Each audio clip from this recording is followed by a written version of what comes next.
이름으로 간절히 사모하며 기도합니다. 우리를 주의 말씀으로 이 예배를 통하여 깨끗게 하시고 새롭게 하여 주시옵소서. 아멘. 예수님 이름으로 기도드리옵나이다. 아멘. 할렐루야. 아멘. 여러분 주의 이름으로 축복합니다. 올 들어서 가장 추운 영하 10도라고 하는데 오늘 정말 한번도 빠짐없이 너무 잘 나오셨어요. 이렇게 어려운 걸음 하시고 또 추운 데로 오신 여러분들을 축복하면서 우리 옆에 분 좀 격려해 주세요. 잘 왔어요. 어떻게 이렇게 추운 데 오셨어요? 잘하셨습니다.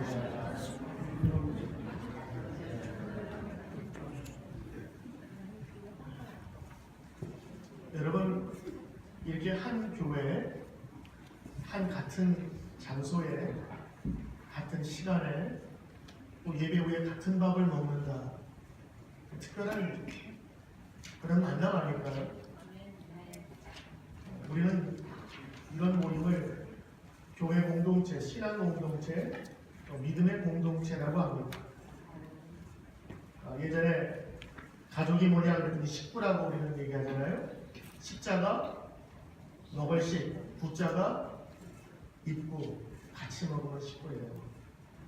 같이 먹으면 가족입니다. 더군다나 우리는 영의 영식을 같이 먹고 있어요. 그래서 우리는 믿음의 한 가족으로 서로 존중하고 격려하고 서로 아껴주고 서로 용서가 있는 귀한 공동체가 되어야 될 줄 믿습니다. 오늘 여러분과 함께 회개하지 않으면 망합니다 라는 제목으로 다소 좀 제목이 좀 과격한 경향은 들지만 오늘 예수님의 말씀을 그대로 인용해서 제목을 잡았습니다. 따라합시다. 회개하지 않으면 망합니다. 망합니다. 사순절은 예수님 부활하신 40일 전부터 시작하는 그 신앙의 한 경건의 훈련의 기간입니다. 사순, 넉사자의 열순자. 그래서 4를 10번씩 40일 동안 예수님 부활 전까지 우리가 예수님의 은혜와 사랑을 기억하면서 때로는 금식도 하고 때로는 말씀 묵상을 하면서 어떤 사람은 고행도 하기도 하고 어떤 사람은 말씀에 집중하는 그런 시간을 갖기도 합니다.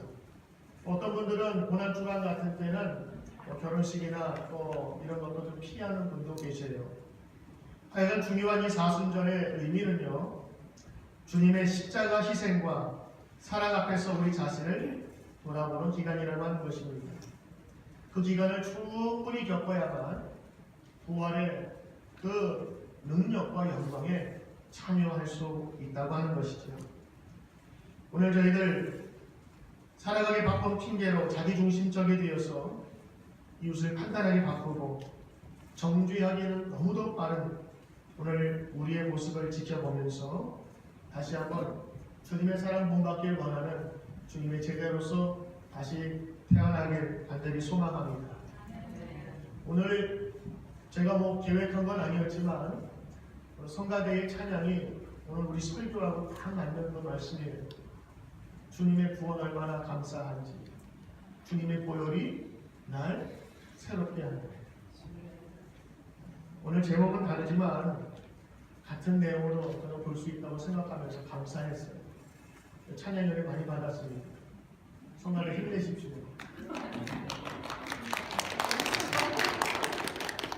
지금 제가 박수 제일 잘 치면 서로 이렇게 얘기한 건 아니지만 어떨 때는 이렇게 성가대 가사하고 딱 맞을 때 있으면 제가 참 감사합니다. 더군다나 성가대에 십자가의 보혈이 나를 새롭게 하네. 십자가의 보혈이 나를 새롭게 하는 그 놀라운 고백이 우리 모두의 고백이 되길 바랍니다. 오늘 조금 설명이 필요할 것 같습니다. 오늘 본문은 어떤 사람이 와서 예수님께 보고합니다. 예수님, 저 갈릴리 지방에 보니까요, 성전에서 제사를 드리던 사람들이 있었는데 빌라도가 와서 사람들을 죽여버렸어요. 성경에는 제물의 피와 사람의 피를 섞었다고 했잖아요. 그 뭐냐면 제물을 드릴 때 양이나 소를 잡아서 피를 제단에 뿌리지 않습니까? 근데 제단에서 제사를 드리던 옆에 있는 사람들 죽여가지고 피가 흘려서 피가 섞인 거예요. 그러니까 제사 드리는 사람을 죽였다라는 말이죠. 왜 빌라도일까? 왜 갈릴리 사람일까? 그러면 좀 보셔야 됩니다. 그 당시에 유대인들은 로마의 지배를 받고 있었어요. 그래서 피지배 계급인 이 유대인들은요, 극심한 저항들을 참 곳곳에서 많이 했습니다. 그리고 여기저기 소동을 벌였어요. 그때마다 로마의 군대는요, 무자비하게 다 짓밟았습니다. 때로는 예수님께서 달리신 십자가의 형벌이 있지 않습니까? 그 정치범들이 가는 거거든요. 그래서 예수님 돌아가시기 전에도 수많은 사람을 십자가에서 세워서 죽였어요. 일벌 백계 하면서 철저하게 찾아내고 무참하게 짓밟았습니다. 거기서 빌라도가 아마도 그 성전 안에서 제사 드리는 사람들이 주동자라고 생각했는지 그 성전 안에 있는 사람들을 다 거기서 죽여버렸던 거예요. 그래서 그 피가 섞였다라고 하는 것을 예수님께 이제 보고하는 거예요. 근데 갑자기 예수님께서 뜬금없이 아니 그렇게 얘기 들었으면 아니 그런 일이 있었냐고 그러면서 어떤 정치적인 혹은 여러 가지 논평을 할 수 있었는데 예수님께서 갑작스럽게 뭐라고 말씀하시냐면 야 죽은 사람이 너희보다 죄가 많아서 죽은 줄 아니? 너희도 회개하지 않으면 망해! 그러면서 혼내듯이 얘기하는 거예요. 아마 그 사람들은 깜짝 놀랐을지 모르겠어요. 그리고 앞뒤 문맥이 안 맞아요. 예수님께서 갑작스럽게. 그래서 한번 이렇게 조심스럽게 한번 그 상황을 좀 다시 만들어 봤어요. 그랬더니 이런 상황이었을 거예요. 예루살렘에 살던 사람들은요, 이 갈릴리 지방에 있었던 사람들을 좀 어떻게 생각하냐면 좀 촌동네라고 생각해요. 그래서 예수님 태어나신 그곳에서도 무슨 선한 것이 나오리까 선지자가 이렇게 얘기할 정도로 그러니까 지방색이 있었던 거고 저 예루살렘 변방 외의 변방은 이렇게 좀 거기에서 인물이 나지 않는다는 이렇게 저평가하는 식으로 이야기를 하는 거예요. 더군다나 아마도 보고를 한 사람이 어떤 의도로 했는지 모르지만 이렇게 했을 것 같아요. 아유 거기 있는 사람은 죽었대. 제사 드리다가 죽었대. 죄가 많으니까 죽었지 뭐. 그러면서 그 이야기를 그대로 전한 게 아니라 제가 볼 때는 쑥덕쑥덕거리는 예수님의 그 이야기를 들었을 것 같아요. 예수님께서. 그러자 빌라도가 제사 드리는 그 사람들을 죽였다는 그것보다 그 사람들의 평가와 자세를 보시면서 그들에게 얘기합니다. 그 사람이 죄가 많아서 죽은 것이 아니다. 너희는 죄가 없어서 사는 것이 아니니라. 너희도 회개하지 않으면 망한다. 라는 것을 2번씩이나 얘기합니다. 그리고 나서 다른 얘기도 하지 않았는데 또 다른 예화를 드세요. 얼마 전에 있었던 빅 뉴스, 최신 뉴스. 그것은 뭐냐면 실로암에 있는 망대, 높은 탑 같은 게 있는데 그게 무너져가지고 18명이 깔려 죽었어요. 그때 예수님께서 뭐라 말씀하시냐? 그 사람들이 죄가 많아서 죽었겠니? 아니야. 너희는 죄가 없어서 산 것이 아니라 너희도 회개하지 않으면 망한다. 라고 예수님께서 2번씩이나 찝어서 말씀하고 계셨습니다. 자, 이렇게 하면 이해가 좀 되겠지요. 사실은 빌라도가 선동하고 데모하고 로마에 반항했던 유대인들을 죽였습니다 라고 얘기했다면 아마 예수님께서 이렇게 대답하셔야 돼요. 야, 그러니까 잘 도망가야지. 빌라도를 피할 수 있는 방법들, 시위를 잘하는 여러 가지 방법들을 안내해 주어야만 되는데 예수님께서는 갑작스럽게 그에게 대한 말씀을 꺼내면서 그들에게 새로운 주제로 다가서게 됩니다. 맞습니다. 예수님은 오늘 그분들의 그 심정을 아셨어요. 어떤 마음일까요?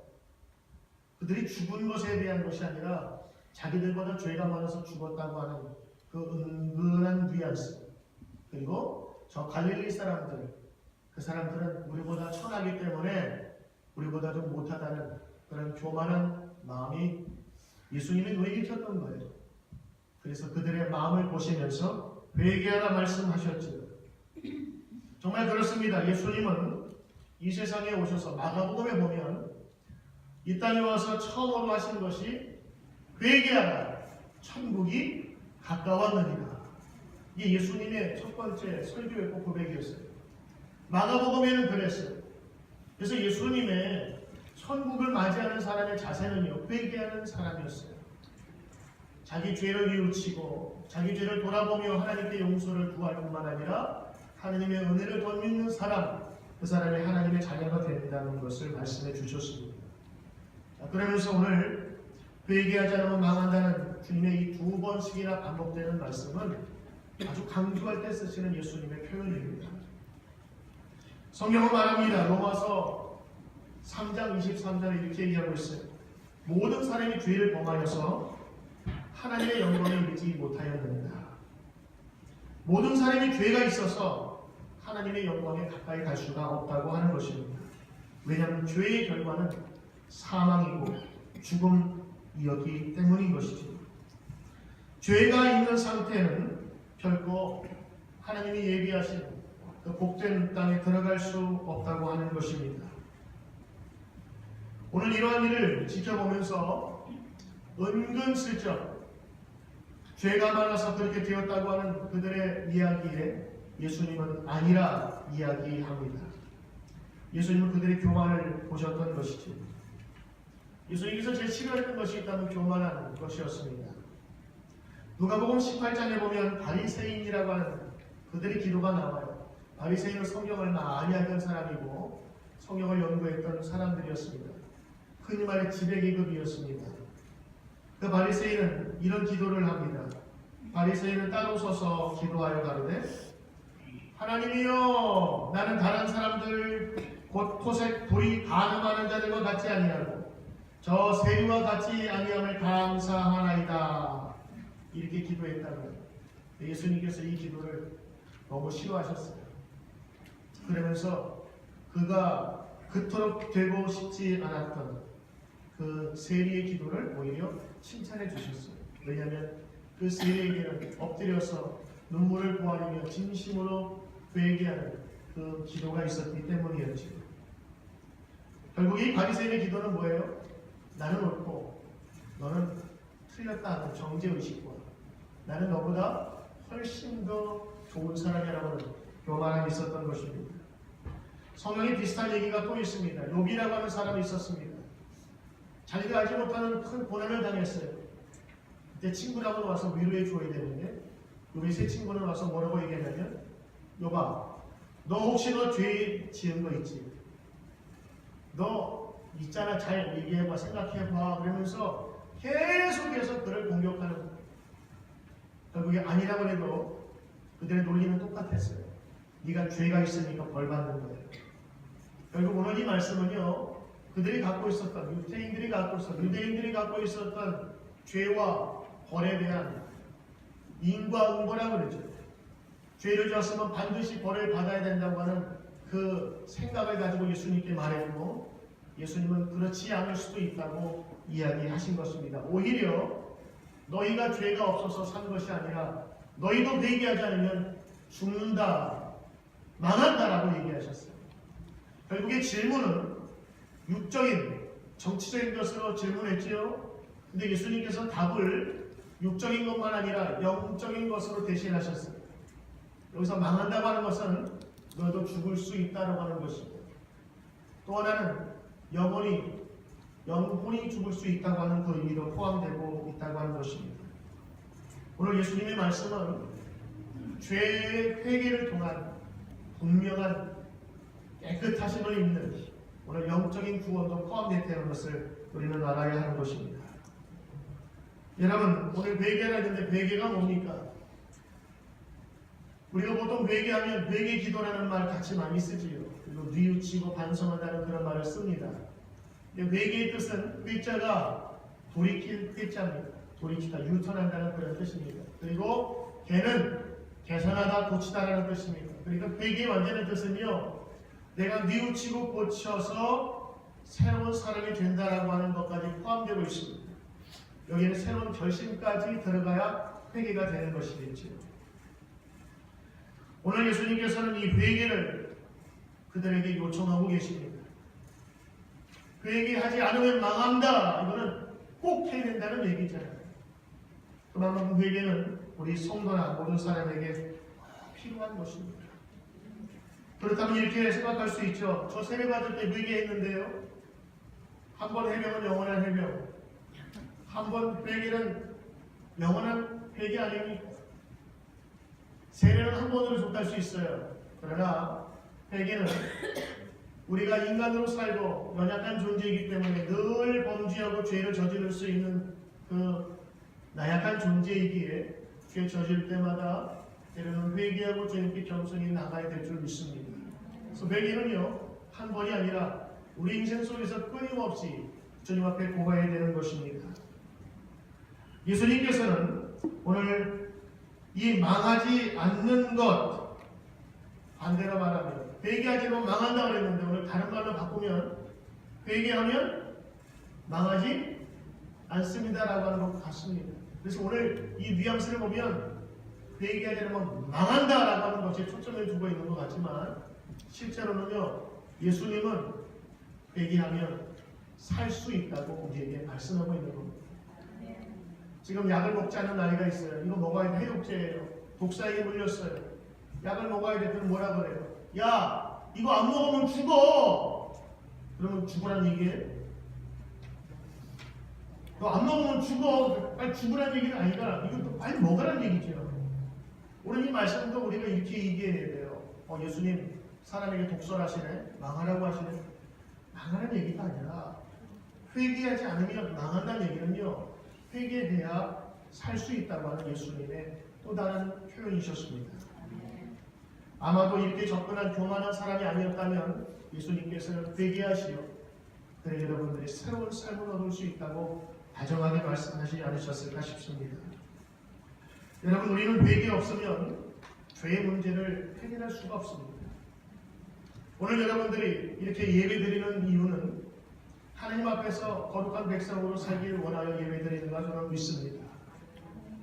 우리가 조금 도덕이나 윤리적으로 잘 살기 원하여 우리가 이 자리에 앉아 있다면 아마도 그분은 더 나은 하나님의 깊은 그 터치까지 가셔야 될 것이라고 저는 권고드리고 또 여러분에게 부탁하고 싶어요. 왜냐? 기독교는요 조금 다른 사람보다 도덕적으로 잘 사는 것이 목적이 아니에요. 우리가 그런 도덕적으로 양심적으로 하나님의 뜻에 맞게 사는 것은 회개하여 거룩한 백성이 된 이후에 자연적으로 열매 맺는 실과와 같은 것입니다. 더 깊은 얘기는 이 회개가 있어야 된다고 하는 것이 회개는요 그런 의미에서 내 죄를 고백하고 용서를 구하는 정도가 아니라 이 회개는 하나님 앞에서 하나님 말씀대로 하나님의 법대로 살지 않고 불순종하면서 살았음을 하나님께 온전히 아뢰는 것 이것이 바로 회개인 것입니다.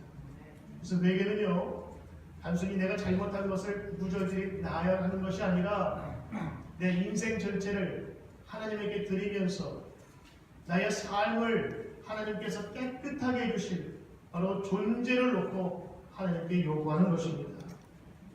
그래서 회개는요 내 잘못을 쭉 구하는 마치 검찰 조서에서 내가 잘못한 것을 이렇게 둘러대는 정도가 아니라 우리는 하나님께 회개하는 겁니다.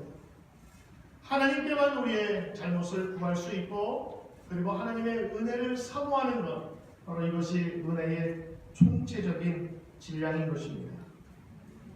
성경에서 망하는 자들은 죄로 인해서 망한다기보다는 사실은 죄를 깨닫지 못하고 회개하지 못해서 망하는 것입니다. 만약 죄를 깨닫고 회개한 사람은 반드시 구원받습니다.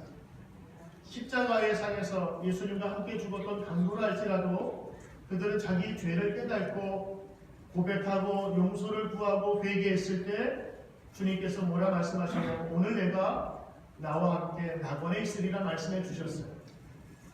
죄가 없어서가 아니라 그들은 죄의 사하심을 받았기에 천국 백성이 될 수 있었던 것입니다. 우리가 영생을 얻게 된 것도 죄가 없어서가 아니에요. 우리는 죄가 있는 죄인입니다. 그러나 예수 그리스도를 믿고 우리 죄를 깨달아 회개함으로 주님께 깨끗한 용서를 받아 그래서 영원한 생명, eternal life, 천국 백성이 되는 복이 우리 가운데 있게 된 것이지요. 오늘 여러분, 그러므로 우리 모두는 회개하지 않아도 될 사람이 없습니다. 우리 모두는 다 회개하고 주님께 나아가야 되는 사람들입니다. 왜냐하면 성경은 이렇게 말하고 있기 때문입니다. 로마서 5장 12절, 그러므로 한 사람으로 말미암아 죄가 세상에 들어오고 죄로 말미암아 사망이 들어왔나니 이와 같이 모든 사람이 죄를 지었으므로 사망이 모든 사람에게 이르렀습니다. 그래요. 죄가 들어옴으로 말미암아서 하나님과 관계가 끊어져 버렸어요. 그래서 하나님과 멀리 되어서 이제는 하나님 구원을 받을 수 없는 존재, 버려진 사람이 되었고 사망이 늘 함께했어요. 우리는 죽음으로 말미암아 영원의 죽음까지도 함께 거했던 사람인데 예수님이 오심으로 말미암아 이 영원한 죽음에서 우리를 건져 주셨다고 하는 것입니다. 성경 말씀 그대로 모든 사람이 죄를 지었으므로 사망이, 죽음이 모든 사람에게 이르렀습니다. 우리는 죄인입니다. 그러므로 우리는 회개해야 된다는 당연한 결론을 얻게 되겠지요. 우리는 죄인입니다. 주님, 내가 죄인입니다. 나를 용서하소서. 우리 교회에 처음 나오신 분, 신앙생활을 처음 나오신 분들이 제일 어려워하는 게 이 고백이에요. 나 남에게 해 끼친 것도 없고 남의 돈 띄어먹은 적도 한 번도 없고 다른 사람들 다 나쁜 짓 할 때 나는 정말 옳게 살았고 주먹질 한번 해본 일이 없고 정말 욕 한번 안 해보려고 노력했던 선한 사람인데 아니, 내가 무슨 죄가 있어서 내가 고백을 하고 용서를 구할까 하는 그 문제입니다.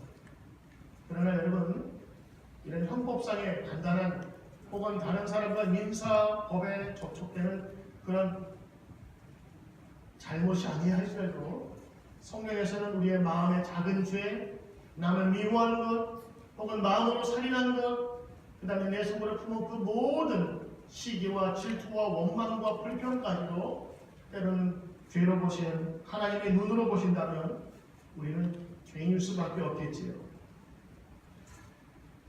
우리 어떤 분은 우리 크리스찬으로서 참 당당하신 분을 봤어요. 본인은 하나님의 딸, 하나님의 아들이라고 그렇게 생각하면서 당당하게 사시더라고요.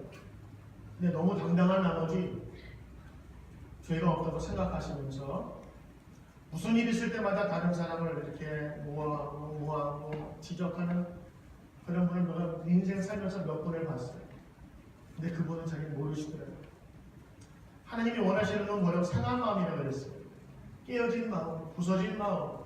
그것은 뭐냐면 자기 잘못을 생각하고 뉘우칠 수 있는 그 마음의 눈을 가진 사람을 하나님 사랑하시는 것입니다. 여러분, 다윗이 왜 하나님 사랑하셨냐? 왕이라서가 아니었어요.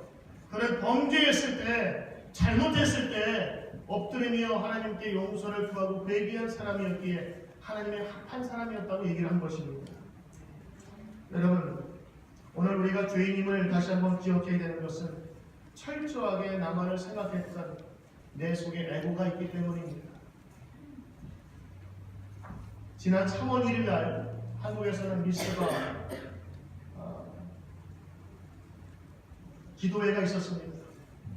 나라와 조국을 위한 기도회 모임 때 여러 사람들이 와서 같이 간증을 하고 말씀을 전했는데 어떤 교우분이 저에게 그 영상을 하나 보내줬어요. 몇 개가 있었는데 그 중에서 저도 회개하면서 마음속으로 깊이 같이 기도한 것은 그 나라를 위해 기도하면서 북한 백성들을 위해서 같이 기도하는 제목이었어요.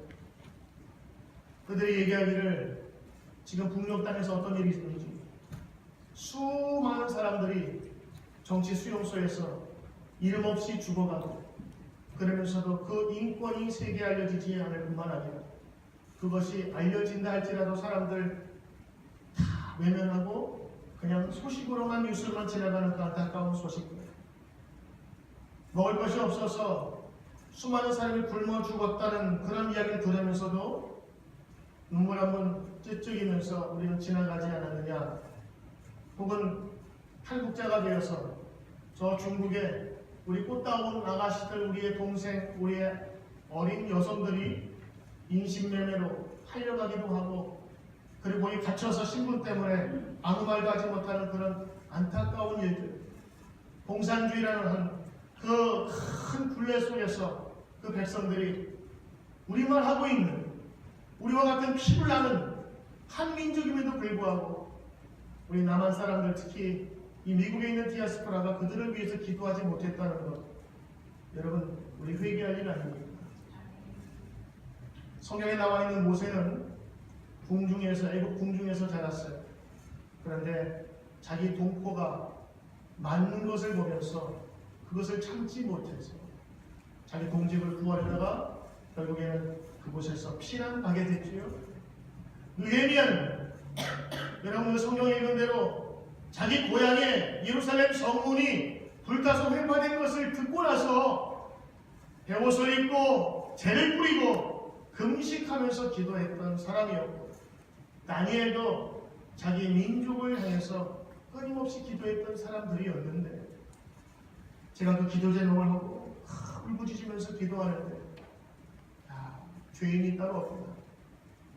내 배만 배부른다는 생각에 나는 내 민족을 위해서 기도하지 못했고 그들을 향해서 선교하지 못했던 내 자신이 부끄럽고 주님 앞에 죄송스러웠습니다. 오늘 여러분, 내 이웃을 내 법처럼 사랑하지 못한 것, 그것 또한 주님께서 말씀하신 사랑의 계명에 비추어 본다면 우리 지키지 않은 죄인입니다. 서로 사랑을 하였는데 내 자식, 내 물건을 사랑할지언정 주님께서 말씀하신 내 이웃을 사랑하지 못했다면 우리는 주님 앞에 계명을 범한 죄인일 뿐입니다. 그런데 오늘 예수님께서 말씀하신 것처럼 회개하지는 건 망한다는 초점이 아니라 회개하면 살 수 있다라고 하는 이 예수님의 적극적인 말씀으로 받아들인다면 오늘 예수님께서는 저주의 말이 아니라 우리의 축복의 말입니다. 왜냐하면 회개하면 살 길이 있기 때문입니다. 세상 사람들은 죄를 지어도 이 죄의 해결함을 찾지 못해요. 여러분 병원에 가면 진단을 하지요. 수많은 진단 기계가 있어요. 엑스레이부터 시작해서 캡부터 시작해서 피 뽑고 왜 뽑아요? 왜 찍어요? 정확한 진단을 위해서 진단만 하면 그 다음부터는 치료 방법이 나오는 거예요. 이 세상 사람들은요 그 길을 알 수가 없어요. 그러나 우리는 성경을 통해서 하나님의 말씀을 배우고 우리의 죄의 문제까지도 이 하나님께서 해결해 주신다는 분명한 약속을 우리는 알고 있기에 오늘 이 시간 우리는 예배드리며 경배할 수 있는 것입니다. 이 예배의 가장 귀한 기능은요 아주 멋진 설교를 내가 듣고 간다라고 하는 그런 정도가 아닙니다. 여러분이 한 찬송과 기도와 그리고 설교와 찬양 이 모든 것이 함께 아우러져서 하나님께 영광을 돌릴 뿐만 아니라 하나님께서는 그렇게 찾아오는 백성에게 무엇을 약속해 주시느냐면 죄의 사함과 용서와 회개하는 자에게 새로운 삶을 주실 것을 약속하는 것입니다. 그러므로 여러분 예배드리고 갈 때는요 우리는 새로운 마음, 기쁜 마음으로 돌아가야 될 이유가 여기 있는 것입니다. 요한일서 1장 9절에 이렇게 말씀해 드리십니다. 우리가 우리 죄를 자백하면 하나님은 신실하사 의로우사 우리 죄를 용서하시고 모든 불의에서 우리를 깨끗하게 해주실 것입니다. 약속의 말씀입니다. 회개하면 하나님께서 우리의 죄를 정결하게 하시고 깨끗하게 해주신다고 하는 것입니다. 우리가 회개하면 살 수 있는 분명한 이야기를 해주시는데 왜냐하면 죄의 결과가 사망이고 파멸이기 때문입니다. 이 죄의 문제를 해결하지 못하면 육신으로 살 때도 제대로 살 수 없어요. 죄를 가지고 산 사람이, 죄를 가지고 있는 사람이 정상적으로 잘 살 수 있는 것은 극히 드뭅니다. 더군다나 영혼의 문제는 절대 그럴 수 없어요. 영혼의 문제는 이 회개를 통한 죄의 문제가 해결되어야만 할 수 있는 것입니다. 오늘 찬양한 것처럼 주님의 보혈이 날 깨끗하게 하라. 주님의 보혈만이 그 흘리신 피만이 우리를 정결하게 할 수 있다고 말씀하셨기에 오늘 그 말씀 붙잡고 우리는 가는 것입니다. 그러므로 오늘 우리 성도의 삶은 날마다 자기의 죄를 살피며 하나님께 회개하는 귀한 기도자의 삶을 살아야 할 줄 믿습니다. 우리가 진정 회개해야 될 이유가 어떤 분은 10가지를 정하셨더라고요. 몇 가지만 말씀드리면 이렇게 소개할 수 있습니다. 회개는 예수님의 절대 명령이기 때문입니다. 예수님은 회개하라고 경고하셨기 때문입니다. 세 번째, 회개할 기회가 항상 있는 것은 아니기 때문입니다. 네 번째, 천국이 가까이 왔기 때문입니다. 다섯 번째, 예수님이 도적까지 이르시기 때문입니다.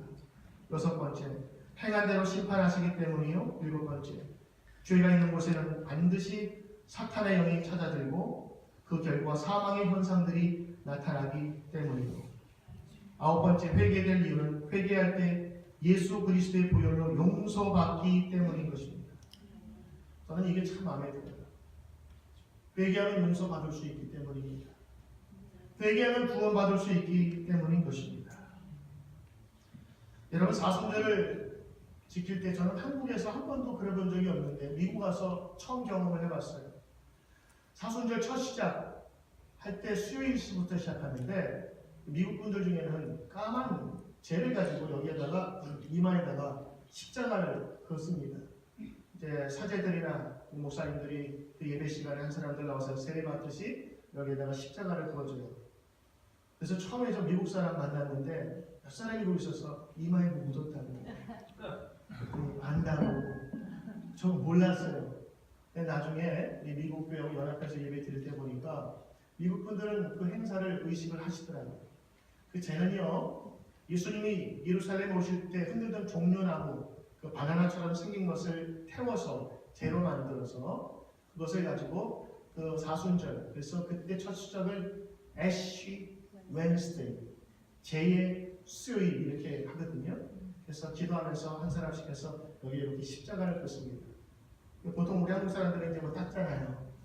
이분들은 이 재를 가지고 하루 종일 까맣게 여기다 표시하고 다니는 거예요. 자, 우리 한국 사람에게 재는 어떤 의미죠? 공짜라면 양재물, 그때 재가 거기 들어가는 거고요. 또 재는요, 설거지 할 때 예전에 지프로 이게 재를 묻히면 아주 잘 닦여서 그때 설거지용으로. 그 다음에 재는요, 다 된 밥에 재 뿌린다면 별로 안 좋은 게 바로 재에 대한 생각인데요. 이스라엘 사람의 성경에서의 재는요, 어떤 의미냐면 함부로 사용하거나 뿌리지 않았어요. 단지 언제? 가장 통곡할 때. 그리고 내 죄를 정말 높은 분에게 머리 숙이려 정말 용서를 구할 때, 그때 베옷을 입고 머리에 재를 뿌리고 나는 이런 사람입니다. 내 상태가 좀 이럽니다. 난 미쳐 죽을 지경입니다. 나를 용서하시고. 그래서 느헤미야도 자기 고향의 소식을 들었을 때 베옷을 입고 재를 뿌리면서 기도했던 거예요. 재 그러면 우리와는 느낌이 좀 다르죠.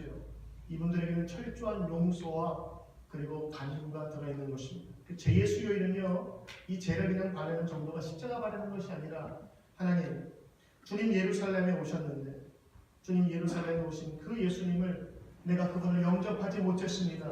죄송합니다 라면서 내가 주님 부활하신 그 날까지 겸손한 마음으로 주님 회개하며 살겠습니다. 내 죄를 주님 앞에 고백합니다 라고 하는 그 상징이 죄의 십자가인 것입니다. 그러므로 여러분, 이 사순절을 지키면서 회개 그리고 용서, 하나님의 구원과 사랑을 경험하고 느끼는 귀한 시간 되길 바랍니다. 우리는 회개해야 될 줄 압니다. 우리는 가지고 있으면서도 나누지 못한 죄, 같은 동포이면서 북한에 사는 동포들을 위해서 기도하지 못한 죄, 이웃들을 진심으로 사랑하지 못한 죄, 나만을 위해 살면서도 다른 사람을 돌아보지 못한 죄, 그리고 말씀대로 살지 못했던 우리의 모습을 우리는 회개해야 될 줄 믿습니다. 존 웨슬리, 감리교의 창시자인 존 웨슬리가 회개의 기도를 이렇게 적었습니다. 오 주님, 우리의 마음을 엽니다. 우리의 상한 심령을 주님께 드립니다. 오 하나님, 아버지의 크신 선하심을 따라 우리에게 사랑을 베풀어 주시고 풍성한 사랑하심을 따라 우리의 죄를 제거하소서.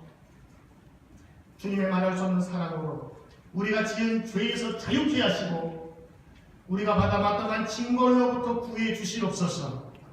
이 모든 어둠 행실을 부활시고 영과 육의 더러운 모든 것들을 씻기소서. 그리하여 때가 이를 때에 정결한 마음과 생각으로 오직 한 분이신 참되신 하나님을 따르게 하소서. 제목이 회개의 기도예요. 근데 그 회개의 기도 속에 주님은 말할 수 없는 사랑으로 우리가 지은 죄를 용서하시고 제거하여 주소서. 우리가 받을 마땅한 징벌로부터 구해 주시옵소서. 여러분, 자잘못을 구하는 정도가 아니라 내 인생 전체와 영혼을 하나님께 맡기는 그 말씀대로 살지 못함을 고백하는 겸손함이 여기 담겨져 있지 않습니까?